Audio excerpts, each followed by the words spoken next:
లకార పదాలు లేకుండా అమ్మ, ఆలి, తల్లి, చెల్లి ఈ 4 పదాలు లేకోకుండా మీరు క్లియర్గా సిట్ రిపోర్ట్ ఏదైతే 290 పైగా పేజీలు మీకు ఇచ్చిందో దాన్ని ప్రెస్ మీట్ పెట్టి దాన్ని వివరించండి. మీరు కల్తీ జరగలేదనేది వాస్తవం అవాస్తవం నిజాలు బయట పెట్టండి.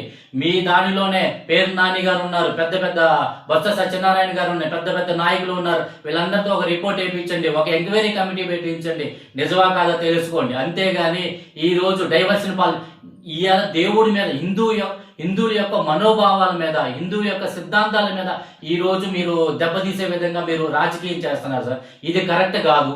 మీరు ఏది ఉత్సవం జరిగిన గుడి సెట్లేసి మీరు చేస్తున్నంత ఈజీ కాదు సార్.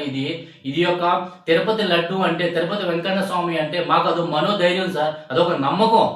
మాకు అక్కడికి వెళ్తే ఆ దేవుడు మాకు మా యొక్క బాధల్ని కోరికలు తీరుస్తారని ఈ యొక్క ఆంధ్రప్రదేశే కదా సార్, దేశంలోనే చాలా పెద్ద విదేశాల నుంచి కూడా వచ్చి అక్కడ లడ్డు ప్రసాదం తీసుకోవడం జరుగుతుంది, అక్కడ వెంకన్న స్వామి దర్శనం చేసుకోవడం జరుగుతుంది సార్. అంతేగాని మీరు దేవుడి మీద దయచేసి రాజకీయాలు చేయొద్దండి. జగన్మోహన్ రెడ్డి గారికి నేను చెప్తున్నా. అలాగే మీరు పవన్ కళ్యాణ్ గారిని ఏదో 30 సెకండ్స్ బిట్ బయటికి తీసుకొచ్చి ఇదిగో పవన్ కళ్యాణ్ గారు జగన్మోహన్ రెడ్డి గారికి భయపడ్డారు మా నాయకుని. ఇక్కడ ఎవ్వడ భయపడే స్థాయి ఎవ్వడికి లేదు సార్. ఎందుకంటే మాకు ఛానల్స్ లేకపోవచ్చు.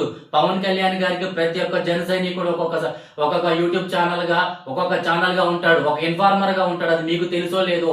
మీరు అరవ సీదర గారి మీద మీరు ఏదైతే అనుచితంగా అతని మీద పెట్టించిన కేసులు కానీ మీరు బ్యాక్ అండ్ సపోర్ట్ ఉందని చాలా మంది ఈ రోజు బయట పెడుతున్నారు కదా, రేపు భవిష్యత్తులో తెలుస్తుంది.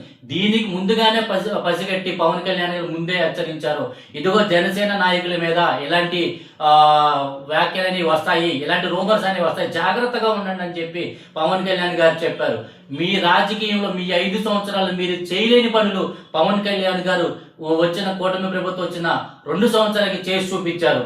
79 DDO కార్యాలయాలు ప్రారంభించింది పవన్ కళ్యాణ్ గారు.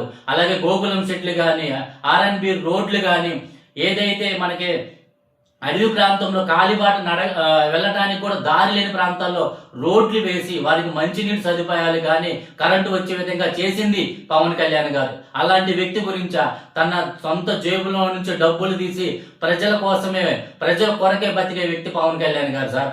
అలాంటి వ్యక్తి గురించా మీరు ఇలా మాట్లాడుతున్నారు.